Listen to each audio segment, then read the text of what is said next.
Congress reiterating its stand very, very clearly, making it crystal clear that they are going to stick to singing the two stanzas of Vande Mataram. Congress has made this open, has made this public. There is no doubt now. K.C. Venugopal saying it threadbare.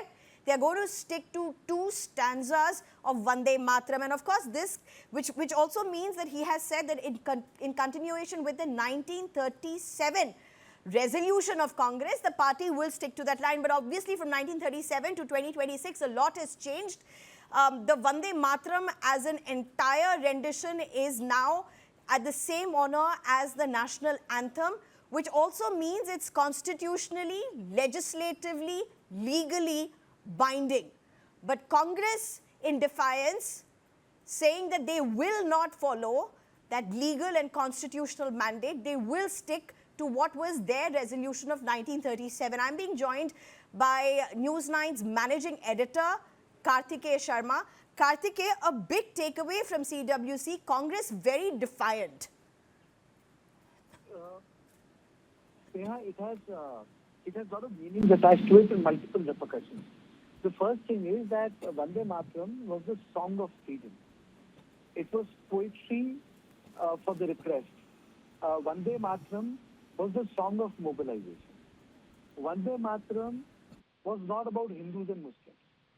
Vande Mataram was objected by Muslim League. But Vande Mataram was also about imagining a country like your mother. Now, India or Indian subcontinent has been imagined as Bharatvash, Akhand Bharat. Bharat has to be seen from the main principle. But as Hinduism evolved, a lot of people started seeing India as a motherland, not Bharatvash.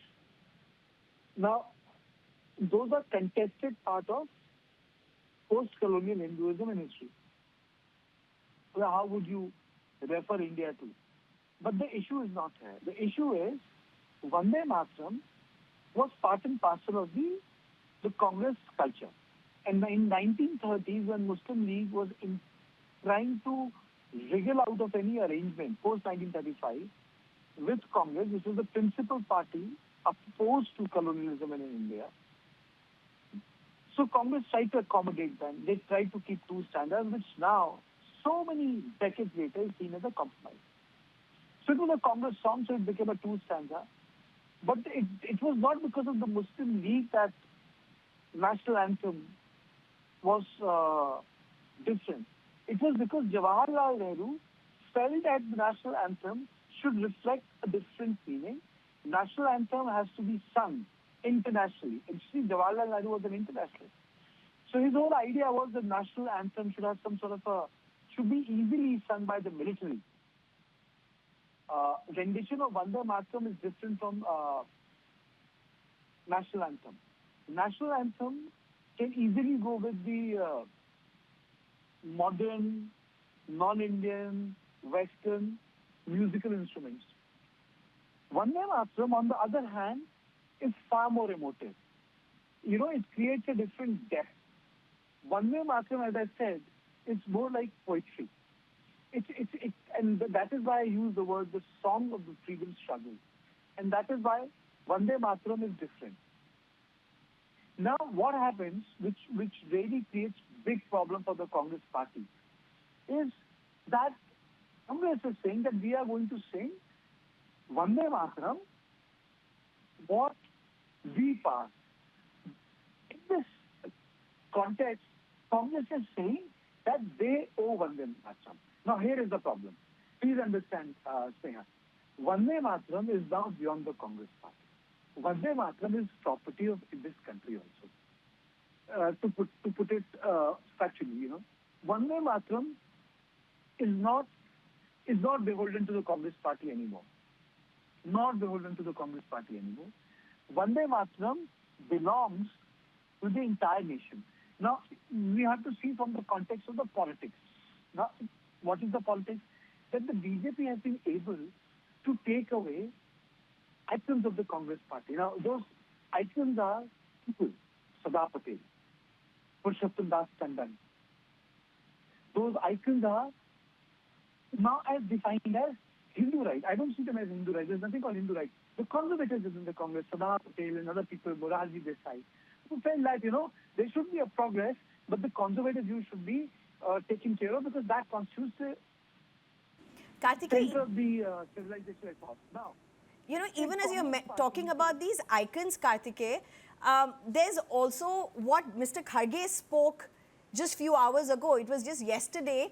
And when he was questioned about the 2 stanzas of Vande Mataram that was sung at the Congress convention in Goa, his instant rebuttal was, I sang the version that Gandhi ji sang.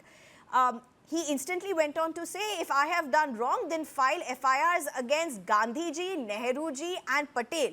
So while you're talking about these icons, it's also about how Congress is still legally on the wrong foot and still holding on to what the 1937 resolution was and really attempting to fire through what they look at as their icons. I don't disagree with you. I was trying to create this knot.